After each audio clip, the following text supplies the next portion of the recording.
너희는 거룩하라. 이는 나 여호와 너희 하나님 거룩함이니라. 레위기 19장 2절 말씀입니다.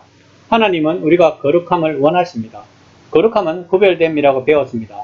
그러면 무엇과 구별됨일까요? 하나님을 믿지 않는 사람들과의 구별됨입니다.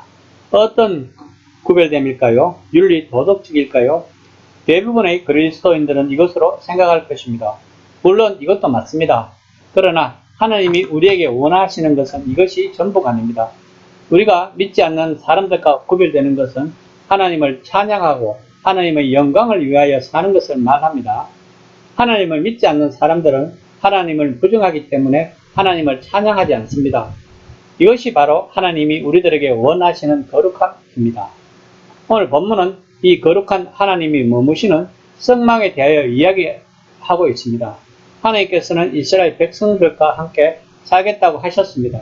그래서 이스라엘 백성들은 하나님께서 계실 보좌인 법궤를 만들고 그 앞에 의미를 가진 기구들을 만든 후에 실제적으로 장막을 만들어야만 했습니다. 하나님께서는 장막의 재료와 규모, 안에 있는 덮개와 바깥 덮개에 대해서 말씀하셨습니다. 그리고 바람에 펄럭이지 않도록 그 안 전체를 나무로 돌아가면서 벽을 세우고 그 밑에는 은받침으로 고정시켜서 하나님의 장막이 견고하게 만들도록 하셨습니다. 하나님의 장막의 특징은 안과 밖이 다르다는 것입니다. 가장 안쪽은 아름답고 화려하지만 바깥은 평범한 모습입니다.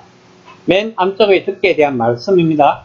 너는 성막을 만들 때 가늘게 꼰 배실과 청색, 자색, 홍색 실로 그 그룹을 정교하게 수놓은 10폭의 휘장을 만들지니. 가늘게 꼰 배실이라는 것은 아주 부드럽고 귀한 천입니다. 그리고 그 위에다가 청색, 자색, 홍색 실로 천사들을 섬세하게 수놓아 만들라고 하셨습니다. 요즘에야 이런 색실이 흔하지만 옛날에는 이처럼 염색한 실은 무척 귀한 것이었습니다. 하나님의 장막 맨 안쪽은 아주 아름답고 화려한 모습이었습니다. 그 위에 있는 장막은 보통 염소털로 짠 천이었습니다. 26장 7절 말씀입니다. 그 성막을 덮은 막 곧 휘장을 염소털로 만들되 11폭은 만들지며 그 위에 덮은 막은 맨 안쪽보다 조금 덜 아름다운 것이었습니다. 염소털로 짠 것이니까 견고했을 것입니다.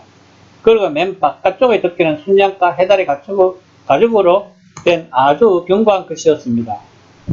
26장 14절입니다. 붉은 물들인 순양의 가죽으로 막의 덮개를 만들고 해달의 가죽으로 그 덮개를 만들지니라. 그러니까 성막의 맨 안쪽은 아주 부드럽고 아름다운 색상과 천으로 된 것이고 맨 바깥은 순양과 해달의 이중 가죽으로 되어 있으며 중간에는 순염소의 틀이 들어가서 열이 차단되는 실용성이 있는 텐트였던 것이었습니다. 이 텐트는 여러 조각을 연결시켜서 만든 것인데 연결고리나 갈고리도 안의 것은 금으로 만들고 밖의 것은 노스로 만들게 해서 역시 안은 아름답고 밖은 좀 투박한 모습이었습니다. 그리고 밖의 텐트를 한 폭 더 많게 해서 안에 있는 텐트가 완전히 보이지 않게 들이오도록 했습니다. 하나님께서는 안과 밖을 분명히 다르게 만들도록 하셔서 안에 있는 그 아름다운 모습을 밖에서는 볼 수 없도록 차단시켰습니다.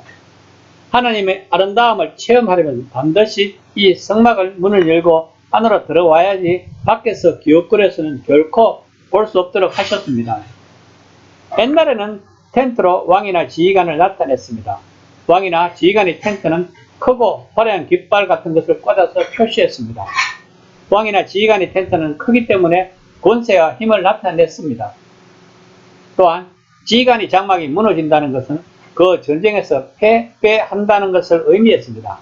그런데 하나님의 성막은 겉으로 보기에는 화려하지 않았습니다. 그러나 그 안에 화려하고 아름다웠습니다. 이것을 어떻게 해석을 하고 우리에게 적용을 해야 할까요? 우리가 하나님 안에 들어가지 못하면 하나님의 섬세하고 아름다운 사랑을 느끼지 못하는 것이 아닐까요?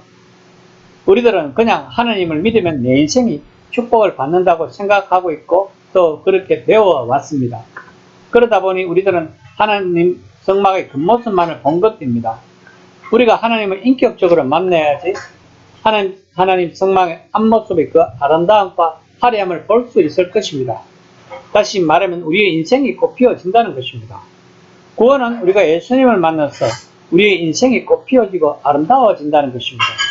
우리가 구원을 받았다는 것은 우리가 거듭남이 되었다는 것입니다. 즉 다시 태어났다는 것입니다. 고린도후서 5장 17절 말씀입니다. 그런즉 누구든지 그리스도 안에 있으면 새로운 피조물이라 이전 것은 지나갔으니 보라 새 것이 되었도다. 우리는 거듭나야지 하나님 성막의 화려하고 아름다운 아내의 모습을 볼 수 있는 것입니다. 이 시간에 생각해 봅시다.